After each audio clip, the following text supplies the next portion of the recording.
ಜ್ವರ, ನೆಗಡಿ, ಕೆಮ್ಮು ಮೊದಲಾಗಿರತಕ್ಕಂತಹ ಶರೀರಕ್ಕೆ ಸಂಬಂಧಪಟ್ಟಿರುವಂತಹ ರೋಗಗಳು ಮನುಷ್ಯನಿಗೆ ಸಾಧಾರಣವಾದದ್ದು. ಯಾವುದೋ ಒಂದು ಬರ್ತಾನೆ ಇರ್ತದೆ. ಆ ಸಂದರ್ಭದಲ್ಲಿ ಡಾಕ್ಟರ್ ಹತ್ರ ಹೋಗ್ತೇವೆ, ಡಾಕ್ಟರ್ ಔಷಧಿಯನ್ನು ಕೊಡ್ತಾನೆ, ಅದನ್ನು ಸ್ವೀಕಾರ ಮಾಡ್ತೇವೆ.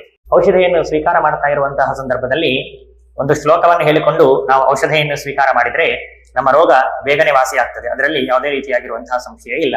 ಆ ಮಂತ್ರವನ್ನು ಇವತ್ತು ನಾನು ನಿಮಗೆ ಹೇಳ್ತೇನೆ.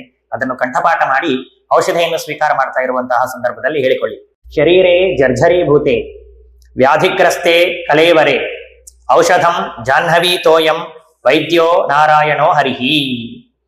ಈ ಶರೀರ ಅಂತನ್ನೋದು ಜರ್ಜರೀಭೂತವಾಗಿದೆ, ವ್ಯಾಧಿಗ್ರಸ್ತವಾಗಿದೆ. ಇಂತಹ ಶರೀರಕ್ಕೆ ನಾನು ಔಷಧಿಯನ್ನು ಸ್ವೀಕಾರ ಮಾಡ್ತಾ ಇದ್ದೇನೆ. ಔಷಧಿಯನ್ನು ಸ್ವೀಕಾರ ಮಾಡ್ತಾ ಇರುವಾಗ ಅದಕ್ಕಾಗಿ ಹಾಕಿಕೊಳ್ಳುವಂತಹ ನೀರು, ಉಪಯೋಗಿಸುವಂತಹ ನೀರು ಇದು ಜಾಹ್ನವೀ ತೋಯ ಅಂತಂದ್ರೆ ಪರಮಂಗಲವಾಗಿರತಕ್ಕಂತಹ ಗಂಗಾ ನೀರು ಅಂತ ಚಿಂತನೆ ಮಾಡಿ, ಸಾಕ್ಷಾತ್ ನಾರಾಯಣನೇ ವೈದ್ಯನ ರೂಪದಲ್ಲಿ ಬಂದು ನನಗೆ ಔಷಧಿಯನ್ನು ಕೊಟ್ಟಿದ್ದಾನೆ, ಆದ್ದರಿಂದ ನಾನು ಸ್ವೀಕಾರ ಮಾಡ್ತಾ ಇದ್ದೇನೆ ಅಂತ ಹೇಳಿ ಅನುಸಂಧಾನವನ್ನು ಮಾಡ್ತಾ ಔಷಧಿಯನ್ನು ಸ್ವೀಕಾರ ಮಾಡಿದ್ರೆ ನಮ್ಮ ಎಲ್ಲಾ ರೋಗಗಳು ಕೂಡ ಬೇಗನೆ ಪರಿಹಾರವಾಗ್ತವೆ.